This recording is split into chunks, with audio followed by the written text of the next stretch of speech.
Okay, let's go ahead and get things started. I just want to take this time and welcome everybody to the call here tonight. If you've joined us on the phone, just well, I appreciate you dialing.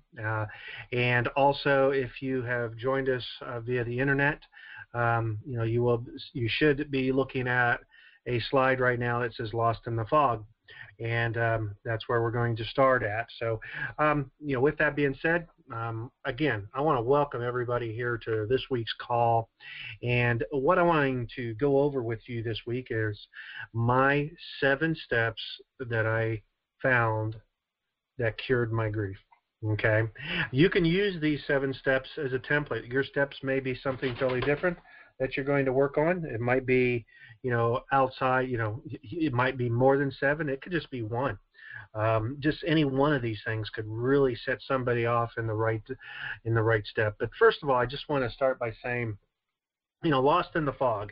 If you have watched my video where I talk about being lost in the fog, my daughter died 23 years ago. And you can kind of imagine. You see the picture there, the person standing in the roadway or the yard or whatever, with the fog all the way around them. I mean, they really have no sense of direction. I mean, they don't know. I mean, if you're familiar with the land and the layout, you might have an idea what's up in front of you, but if you're not, you just don't have a clue. And really, that's what life was like for me over 23 years. Just going through the motions, that was, until I learned, the steps and what I had to know and how to cure my grief. So those are the things that I began to gain clarity and begin to learn what I needed to learn to come out of the fog and to be able to see life and to be able to see things much clearer and really gain clarity in my life and have direction. And I think ultimately those that are grieving, that's probably what I would say. I know that's what I wanted. But at the same time, I wanted life to go back to the way it was.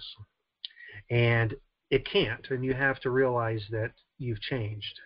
Life has changed. A lot of things have changed you. The lessons you've learned, you've matured, even though you may not feel it. There's so many changes that have just taken place in your life. It's, you can't help but feel that. And I think that's where the big part of the sorrow and the grief and when we miss somebody is because, it's more than just missing the person. It's also missing what we had and what we had together and missing the future that we would have had together. My daughter was only 3 years old and, it's been 23 years without her. But I'm going to kind of go over something there that I think, I hope that you get a lot of value out of this. And that you begin to, and then maybe you can implement a few of these things in your life. That would just be, awesome for you and get you going in the right direction. So here's, what I want to do is, I have learned through my life lessons that there were 7 main steps that helped me realize how I cured my grief. And these steps really came to me in no specific order. But I have aligned them in here in an order, in a program that I've put together, which I think if you follow this and use these 7 steps as a template, the steps may be totally different. I will say this. If you got a pencil and paper handy, write this down. Step 1, 2, and 3, and step 7. I believe those steps are non-negotiable. Those steps you have to do.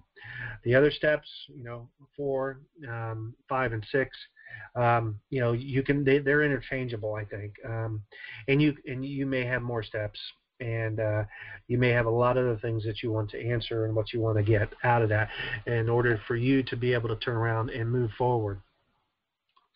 And the first step really is of gaining clarity, beginning to come out of the fog. What I call step 1. And that's really, it's real simple. I mean, and I call this, what's your story or what's my story? I'm real big into story. I feel the story is, is something that's really important that you will begin to learn, a lot about yourself and who you are, where you've been, and where you are today, and where you're going. And I'm sorry, I had to get a drink there.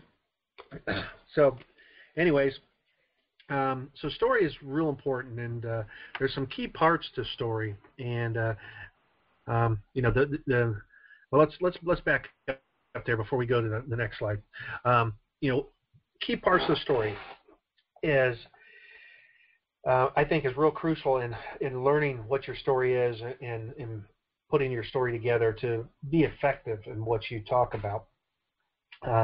Number one is there's the basic steps are what you call the first step is what I call the call. Okay, that's like the call into the story. That's where you kind of set the character and or the characters in the story, which in this case the character is me, and it starts when I was 14 years old, and it kind of sets up who I am, the type of person I am, and the type of person that I become in the future, going forward.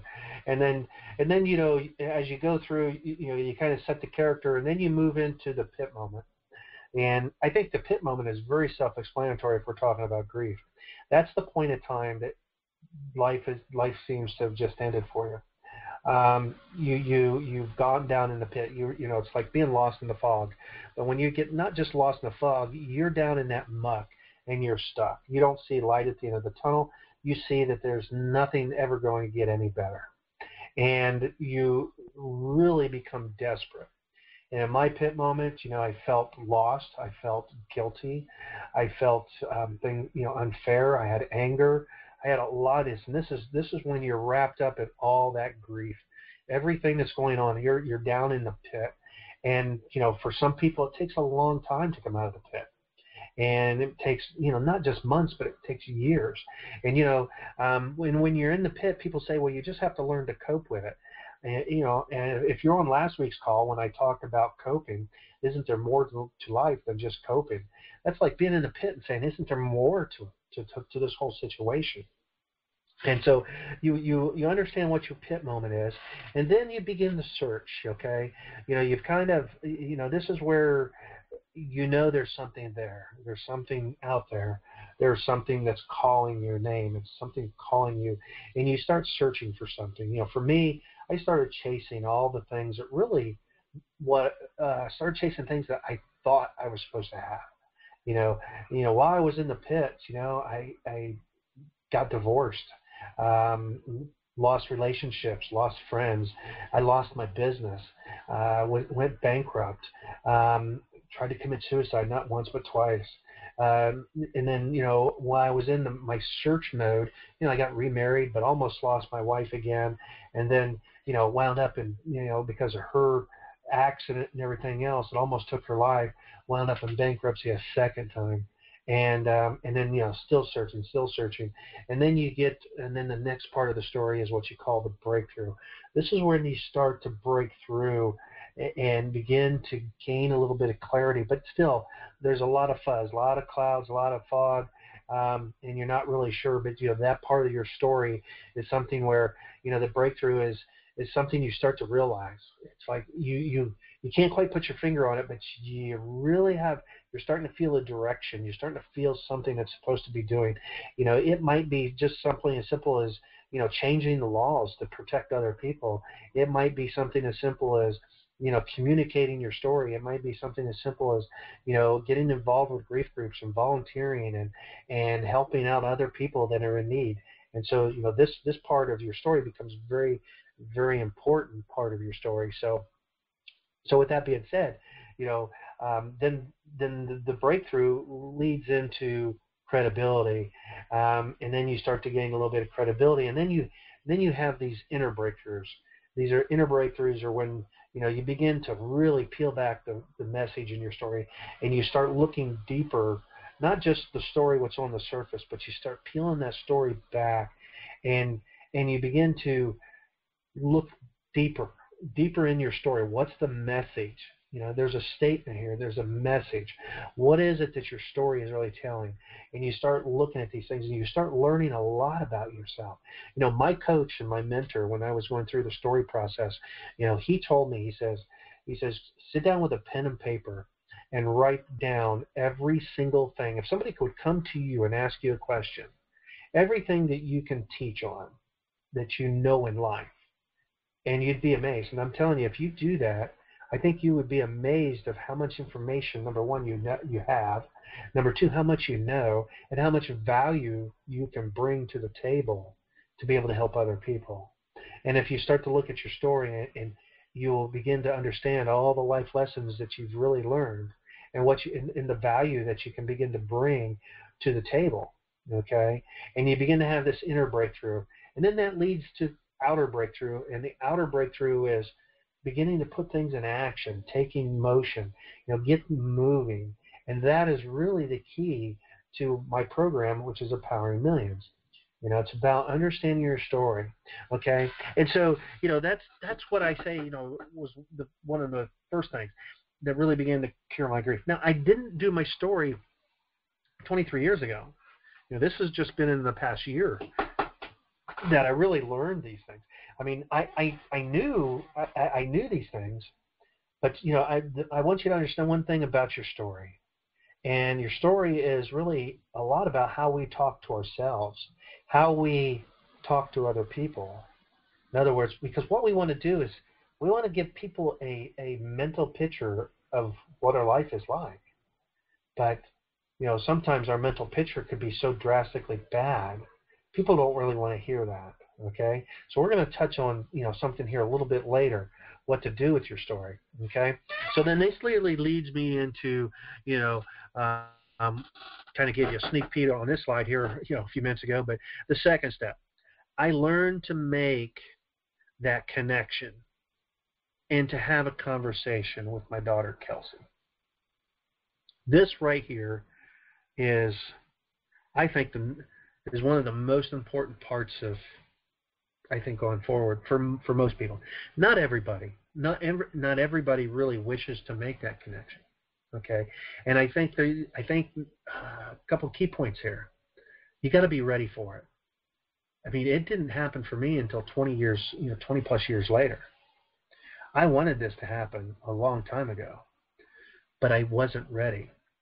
You can say I didn't know how, but it's amazing how when you're ready for something, the how takes care of itself. You either know how to do it or you figure it out because you're ready. You've accepted that, and that comes to you just like taking a drink of water. I mean, it just comes to you. Okay. So what I did is there's some key questions, okay, that you can ask. What and how. I've got why wrote down there. A lot of people always say, well, why did this happen? Why? I don't want you to focus so much on the why. It's okay to ask it, but don't expect an answer, okay? But anyways, so don't necessarily expect an answer back on the why. But this is kind of the way it works, okay? In the second step, how I learned to make that connection and have a conversation with my daughter. First of all, you go someplace and you find a quiet place, be it in the morning or at night before you go to bed. You go someplace, get quiet. I like being out in my living room. We have a fish tank, and the fish tank, has the water cycling through, and so you hear the water. It sounds like a little water fountain or waterfall, and it's a very soothing sound, okay? And you can listen to that. And while you're listening to it, you get inside yourself. You get in, it's kind of calming yourself, and you focus on that. You focus on your breathing. This is kind of like meditation, but I don't really classify it as meditation. It's really, you're getting into a meditative state, more or less, but you're just really calming yourself down, and you focus on that, and you clear your mind. And then what I do is I picture myself as my mind gets clear.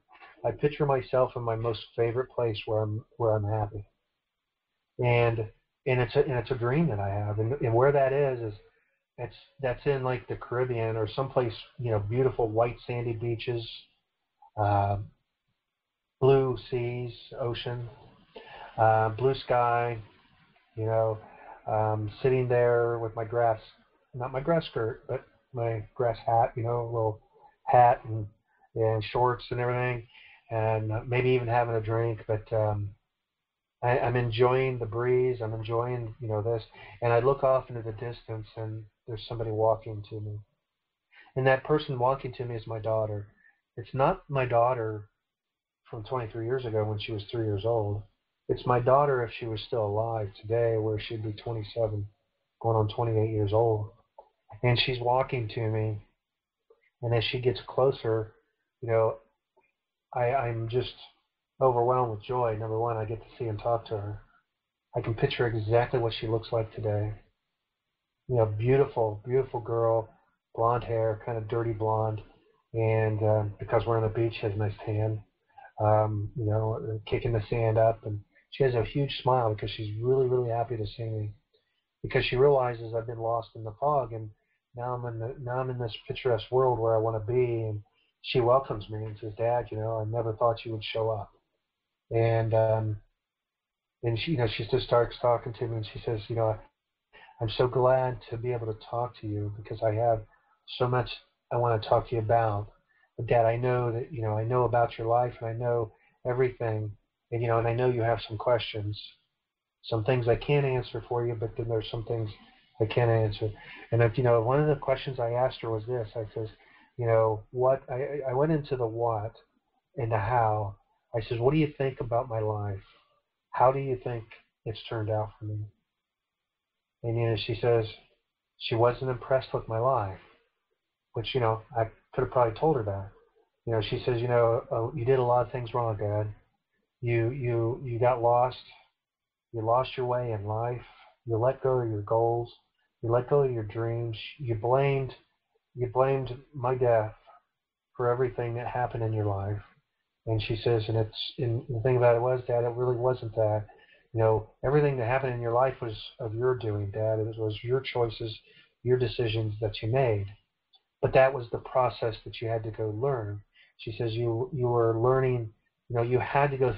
You had to go through these things to prepare you to be where you are right now, because this is what you've been called to do, and now how you're going to do it, is something you have to figure out.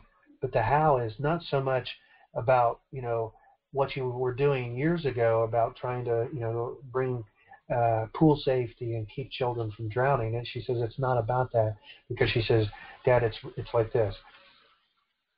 You can't stop children from drowning. The people that have children, the people like that might have a pool, they don't believe it's going to happen to them. Just like she says, Dad, you were there when I was a young child. She says, you would be by the pool, you'd watch me, but you never really thought that anything like this would happen.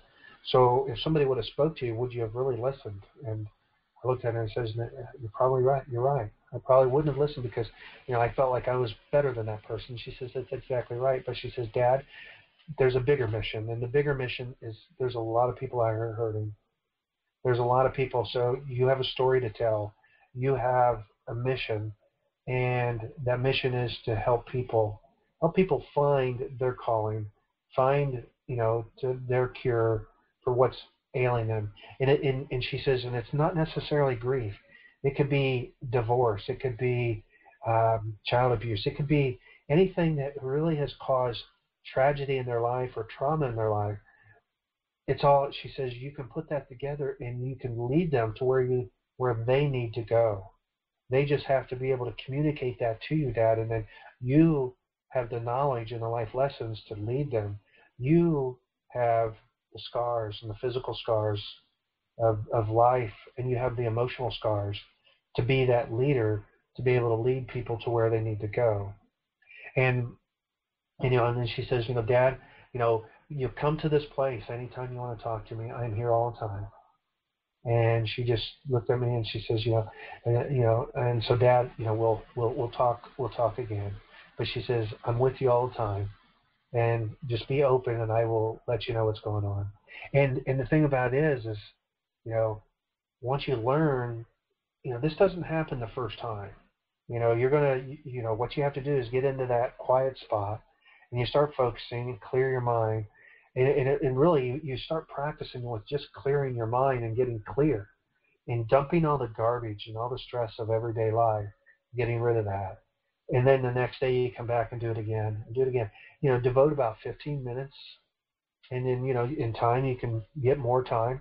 If you need some kind of meditation music or soothing music in the background, that's fine to do that too. But it's just about learning, and in time, just start thinking about them, and start thinking and going to your place where you begin to see yourself sitting there. And this is what I classify as your best self. This is really who you are. This is your essence. This is your energy. This is who you really, really are on the inside, is who you see sitting there. And then they're going to begin to walk into your life. And it's not like a conversation. Things will just come into your mind. And I mean, it just comes, and it's like an overload. I mean, it's like, your creativity and your mind and your thoughts are on steroids. And it goes, and you have, and you have a smile. You'll have hair stand on the back of your neck. You have all kinds of energy and things going on that you just can't explain. So, this step right here, along with story, I think is really crucial. Okay, so now now you have a blank book, and so this is our third step. Okay, you've wrote your story. It's probably not a pleasant one, and and you've probably got your call in your pit, but you haven't really had that breakthrough, and hopefully having that communication, you will start to have these breakthrough moments, and you'll start to have these things. And then the third step is we're going to rewrite your story. You have learned how to have that conversation, so now you'll have a new direction for your life. Okay, so you have that new direction, and you have you've got those answers and those ideas, and that creativity is flowing. So you rewrite your story. Now when I say rewrite your story, you're not going to rewrite the person that they're back in your life. They're still not there, but you're going to look at things in a much more positive light. You're going to rewrite your call. You're going to set the character, and you're going to write your pit, and you're going to be very explicit about the pit. But then you're going to talk about the search, and the search was, that's searching for the answers and searching for these things. And then the breakthrough is the conversation, what you're learning. And then the credibility is putting this down on paper, and then putting your ideas to action, taking the steps. And so those are very important parts. So when I said before that steps 1, 2, 3, and 7, and we'll get to 7, 1, 2, and 3 are non-negotiable. I believe that these are very, very important steps to anybody's progress in a situation like this. You can do it a little differently, but if you want to call it story, fine, story, or whatever it is. It doesn't have to start at 15 or 14 years old like mine. It could start when you're in your 20s, when you got married, or when your child was born, or whatever. But it really starts with a particular point in time. And so step 3 is, you've got that blank book. Now let's rewrite that story, but let's come from a positive standpoint, because we're going to be going movement. And there's a reason why I say that. And this leads into step 4, because there's 3 questions. In step 4, you have to be able to make sure that I can answer these 3 questions. And the first question is where have I been? In other words, that's like the call, in the pit. Where have I been? Instead of on my slide it says here am I now, it's actually where am I now. Okay, so where am I now? So right now you're listening to this recording, you're taking notes, or or you're here live, but you're listening to this, and you may have a job, you may have a poor relationship, great relationship, whatever your life is today. Okay, and then you begin to ask the third question, which is probably the hardest, is where am I going? Okay, where am I going? And so you begin to put these 3 questions can make up part of that story. So step 4 is kind of beginning to put it all together. But here's the thing that this is why I say, there's a quote by Norman Cousins that I live with, and I've mentioned this in the last 2 calls that we've had over the last couple of weeks. And that quote says, that the greatest death is not the greatest tragedy in life. That, the greatest tragedy is what dies in us while we live.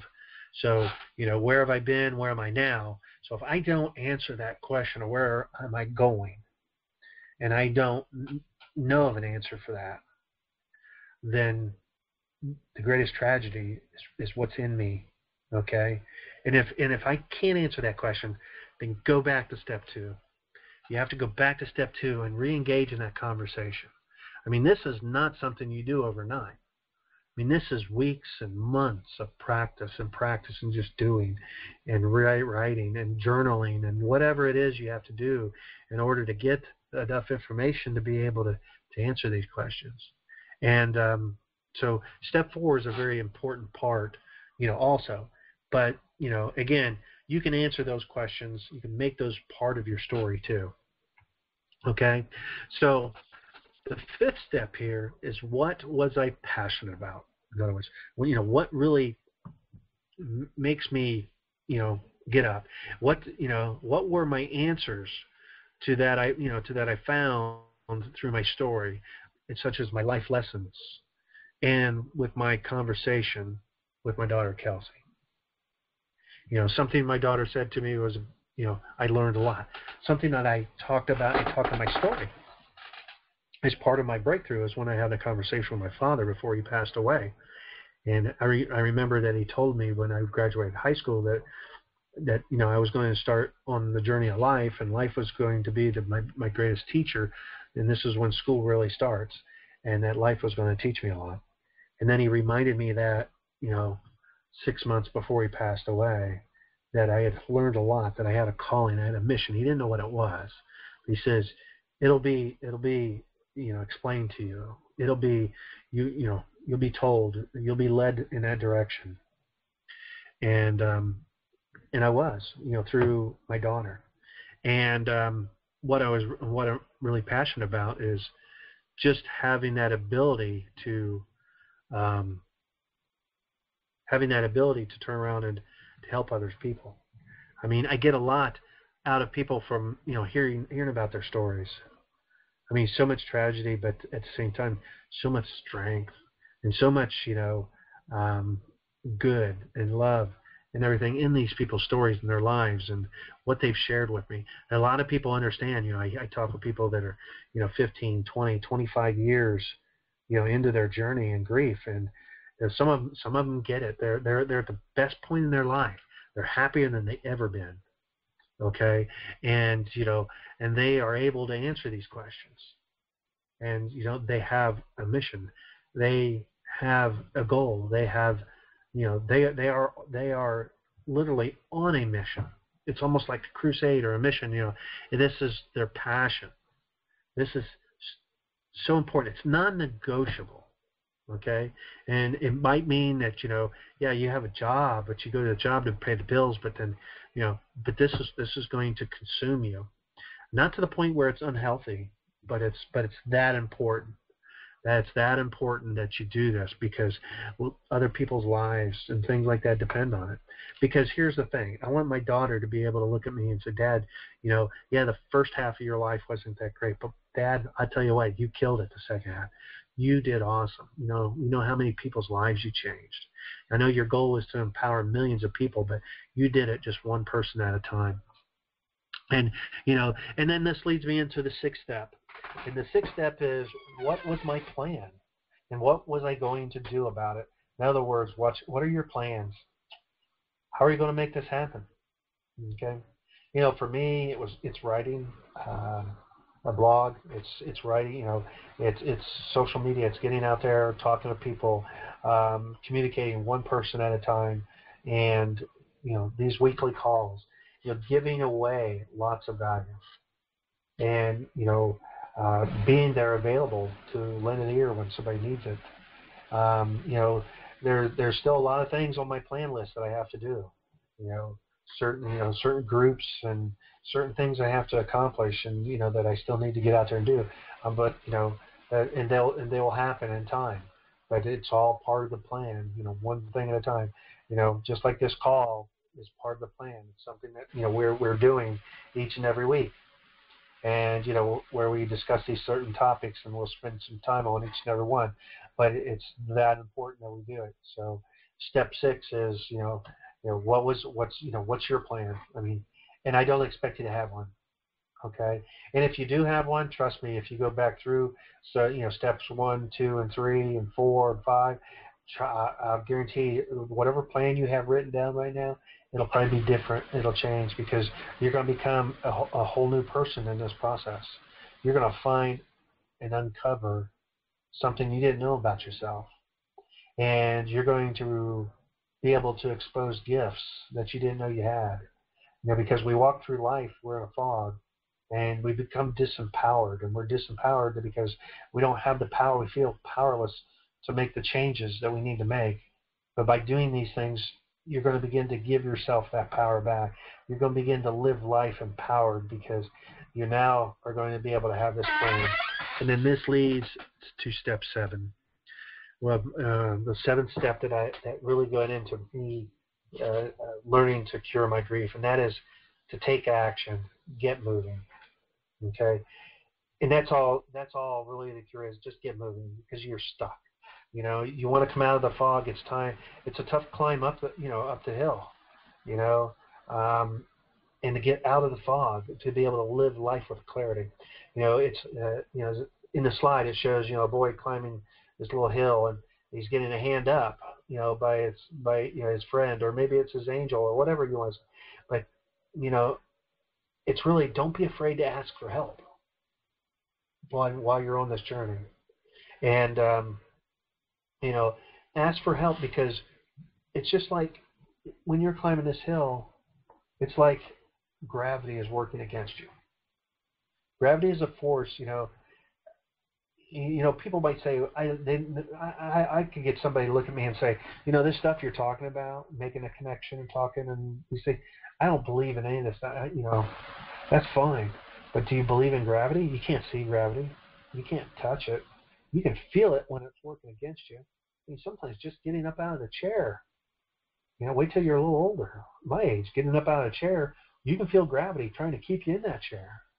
I mean, so as you're climbing, the work gets harder.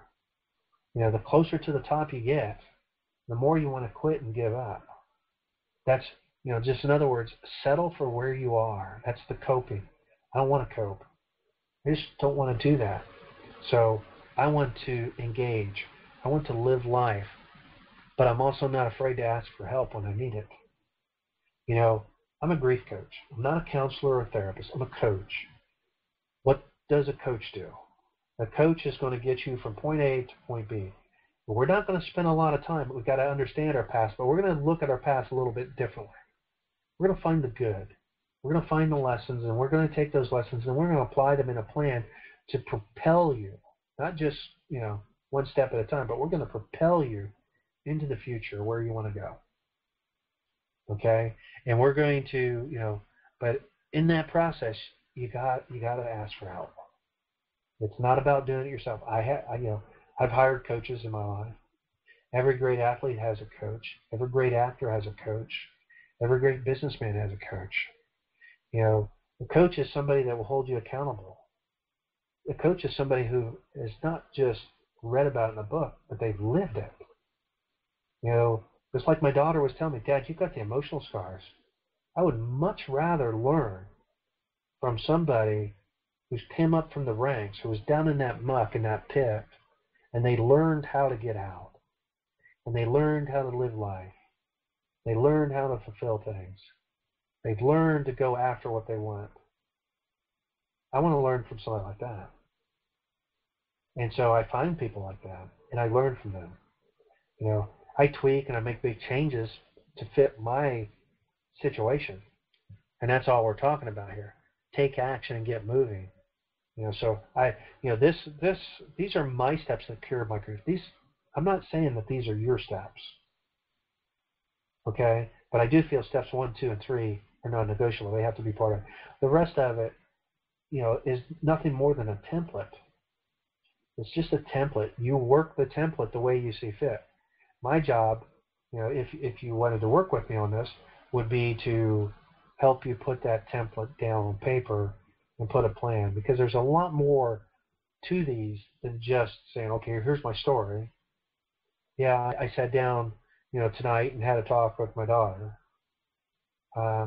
It's an ongoing process, and each day you're going one step further, but you'll get to that point that you begin to look forward to tomorrow, because tomorrow is going to be a new day.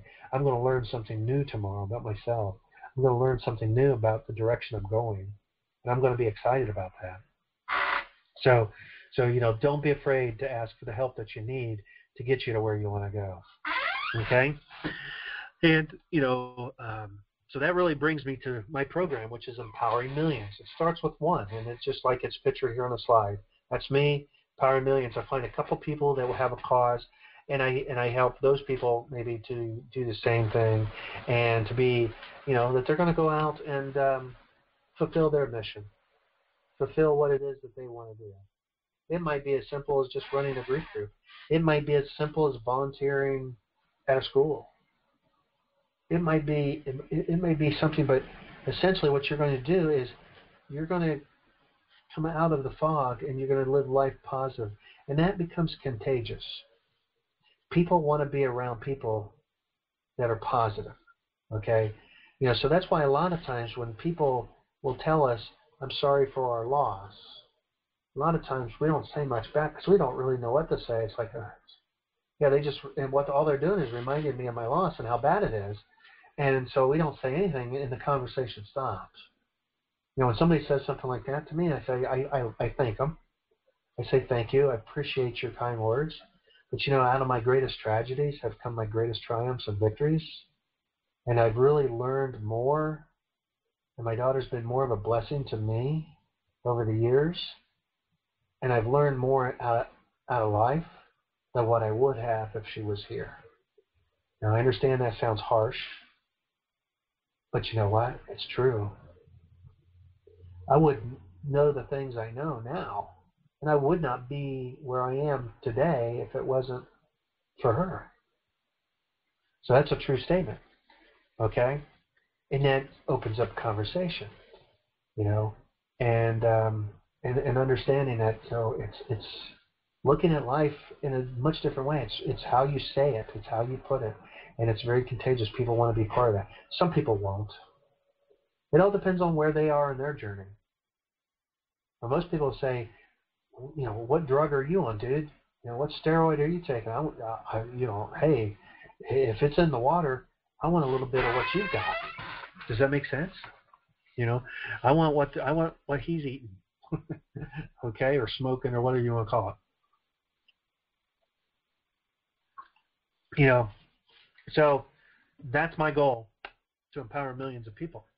And it starts with one person, and I just work with one person and one person and one person, and so on and so forth. And, one thing that is in my story when I talk about my story is when I was young, high school kid, my high school coach, taught me that if he was to teach me one thing, and then I would go and teach that one thing to somebody and share that with somebody else, and then they go and do it, then there's part of him that lives on through me and then on through to the next person, even though he may be dead and gone.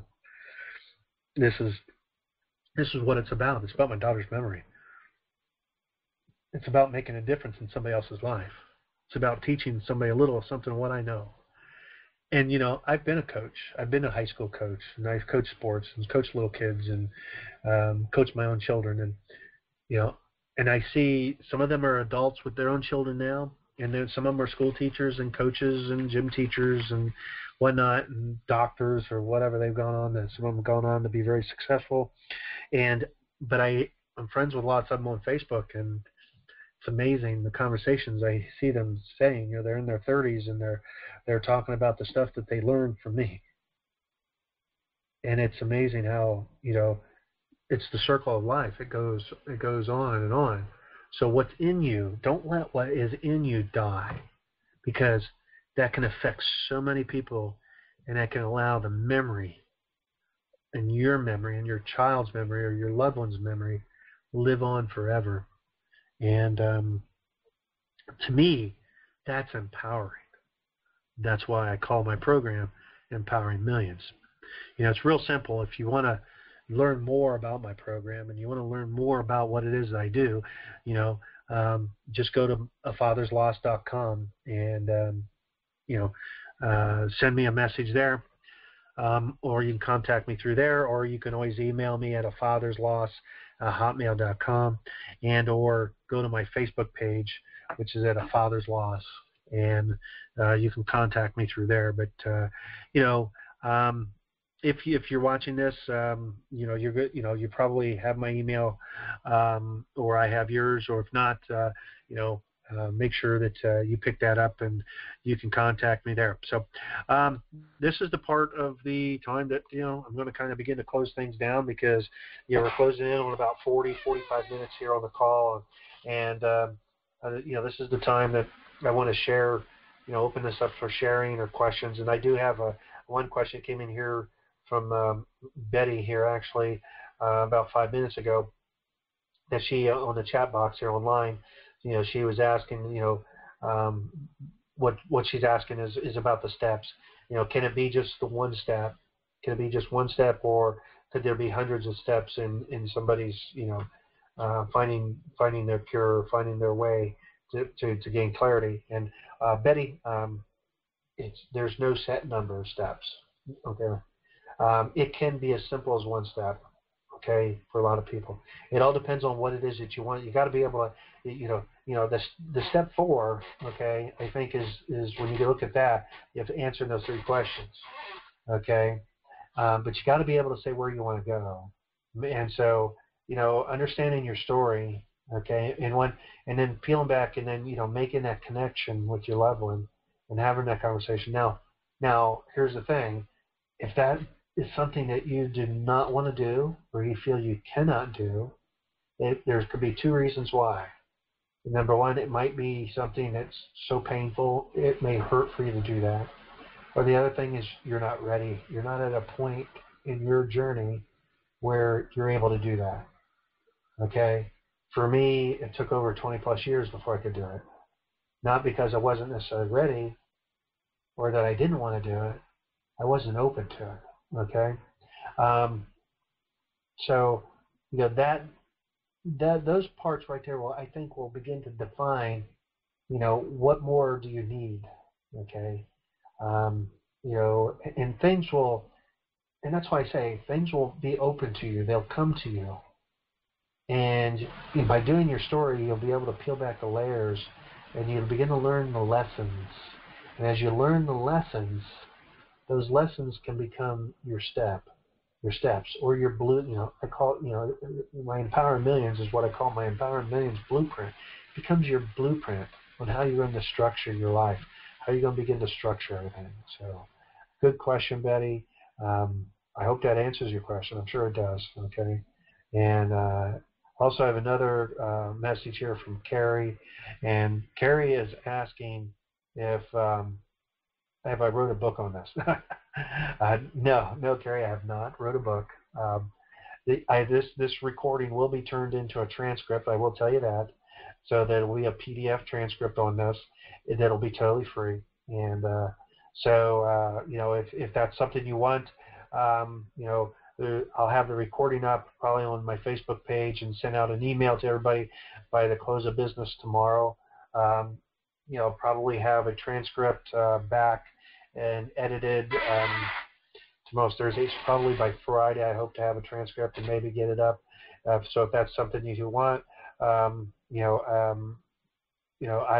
got your name and your information here, so I will make sure that I get you the PDF on the transcript of this recording, because and then you can reference that, and then you can use that transcript to begin to make your outline, or begin to build your template, and so you can utilize that. So, great question. Let me see if we have any other questions. If you're on the phone and you're not online, if you're online, you can utilize the chat box. But if you are on the phone, you can hit *6. Just hit *6, and that is going to allow you to come out and come live, so you can ask questions. And so if we've got anybody, on the call that wants to come out and talk, that's fine. If not, I totally understand. Sometimes our innermost questions, it's easier to sometimes type it out instead of going live, and sometimes people don't necessarily want to share. But part of my coaching that I do is, we have one-on-one time and we have group call time, and it's about building a community, and it's about building a community around other like-minded people and having that support system in place to where, gives you some place to go, gives you other people to talk to that maybe are in similar situations and that maybe a little bit further than you are in your journey, but at the same time, you can also help out others that you may be a little bit further along too. So it's not just about, putting a program together. It's about being part of a community of like-minded people that are looking for the same thing out of life and what life can give back to them. So I don't see any other questions. I also don't hear anybody else on the call. And so again, I will post a recording, and I will post the transcript up here in the next 48 hours. So with that being said, you guys are awesome. Keep up the great work, and don't hesitate if you have any questions. If you'd like to also contact me for a session, I do a free consultation or a free strategy session or whatever you want to call it, an empowerment session, and where we can begin to look at the template here. And if there's something that you just want to talk to me one-on-one about, if you have a question on how to implement or maybe to bring about change that you're looking for in your life, then that would be a great opportunity for us to discuss that. And maybe I can give you a little more insight on what I've done and how I accomplished that. So with that being said, you guys have a great night. Don't forget, again, next Wednesday at 8 p.m. Eastern Time, we will be back with another topic, or we may stay with this topic and spend more time because I think down the road, I know steps 1, 2, and steps 1 and 2 are the areas that really take a lot of time, and I can make it a whole evening call just on one of those steps each. So with that being said, you guys again are awesome. May God bless you, and have a great week.